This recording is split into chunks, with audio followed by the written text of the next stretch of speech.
By the time you finish watching this video, you will understand something important.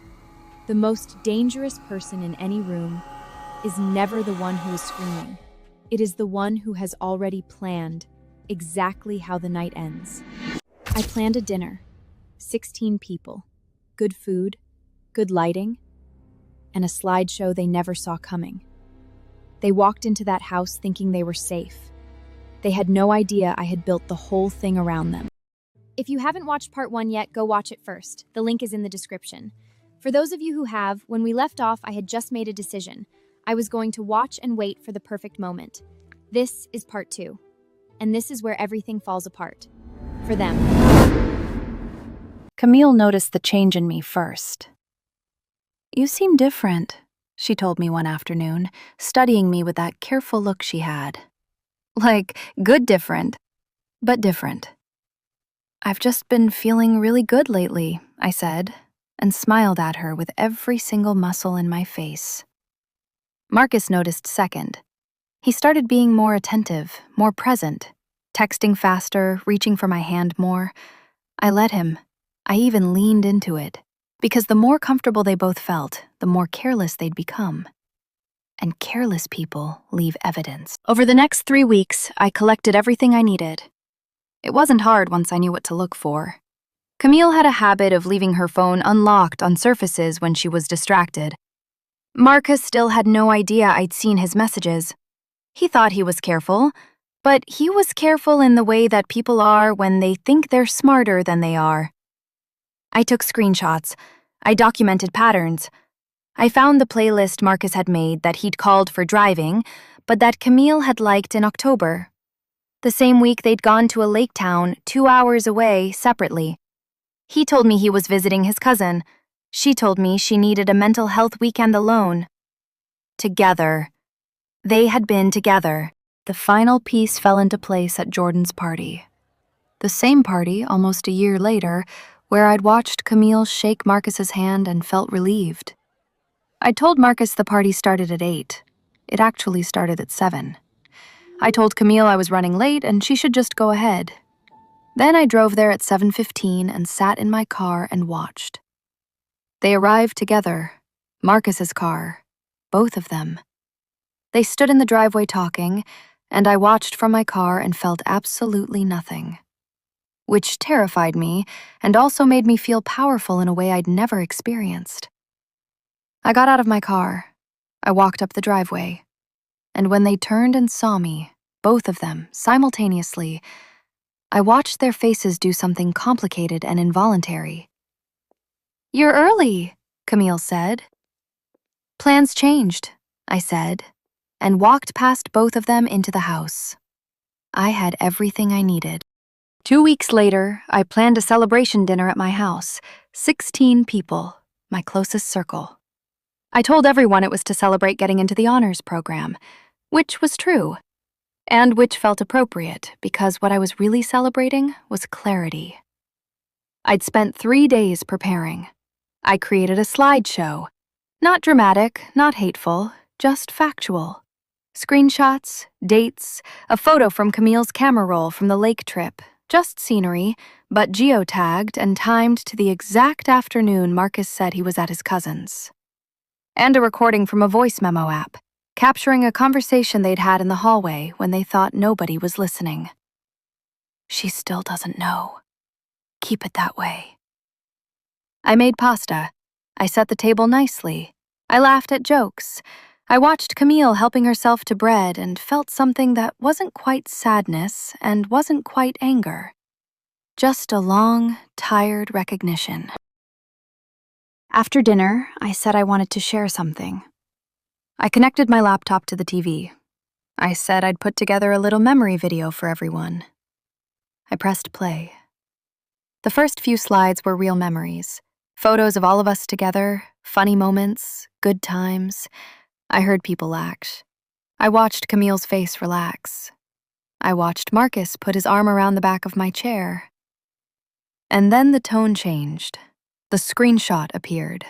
The messages, large enough to read clearly from across the room. The laughter stopped. I didn't say anything. I just let them read. I watched the silence spread like water across the room, person by person. I watched my friend Danny put her hand over her mouth. I watched Jordan set his glass down very carefully. I watched Marcus's arm drop from behind my chair. The recording played next, his voice and Camille's, crisp and clear. She still doesn't know. Keep it that way. The room was so quiet I could hear the refrigerator humming in the kitchen. Marcus spoke first. Issa, this isn't... It's more complicated than... I know exactly how complicated it is, I said.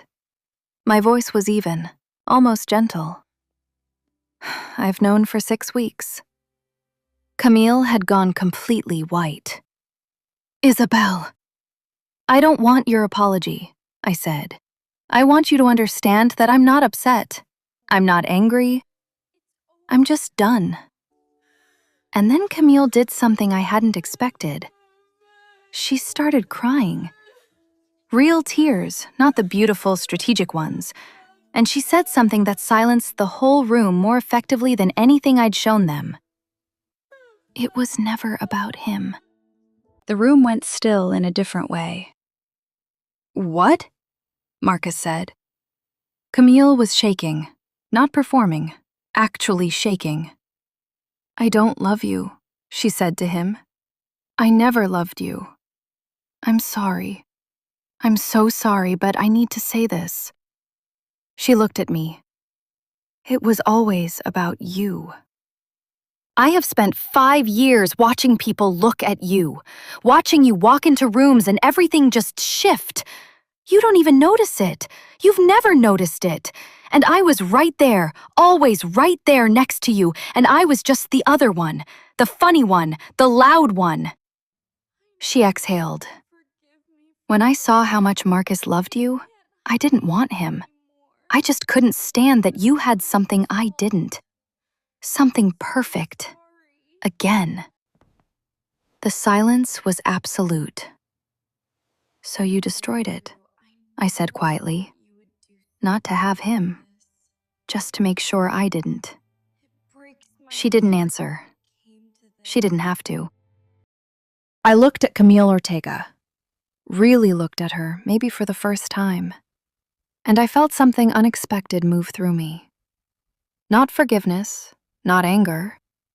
Something closer to grief. Grief for the girl she must have been underneath all of it, small and desperate and convinced that my joy was somehow at the expense of hers. I would have given you anything, I said, if you'd just asked. She had no answer for that either. The party ended quietly. People left in small clusters, speaking in low voices. A few friends hugged me. I let them. Marcus tried to talk to me on the porch. He said my name twice. Issa. Issa. Like saying it would open something. I looked at him and felt nothing that resembled love, not even the ghost of it. I think you should go, I said. I made a mistake, he said. That's all this was. You made 4 months of mistakes, I said, and your biggest one was deciding I was someone who needed to be protected from the truth rather than someone worthy of it. That tells me everything I needed to know about how you actually saw me. He left. I went back inside and washed the dishes and thought about who I was becoming. Not in spite of what had happened, but sharpened by it. Like something raw that had been through pressure and come out harder and more precisely itself. They bet on me falling apart. I took notes instead. I'm not the girl who got betrayed. I'm the girl who already knew, and waited, and chose the moment, and walked away whole. Nobody takes anything from me again, not without my permission. And I am very, very careful about what I give. And that's the end of Isabel's story. If this hit you somewhere deep, you're not alone. Because betrayal from the people closest to you is one of the hardest things a person can go through. But so is carrying years of secret jealousy and never feeling like enough. Isabel walked away whole.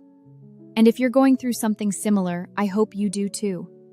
Drop a comment and tell me whose side you're on. And if you want more stories like this one, subscribe, because there are more coming. See you in the next one.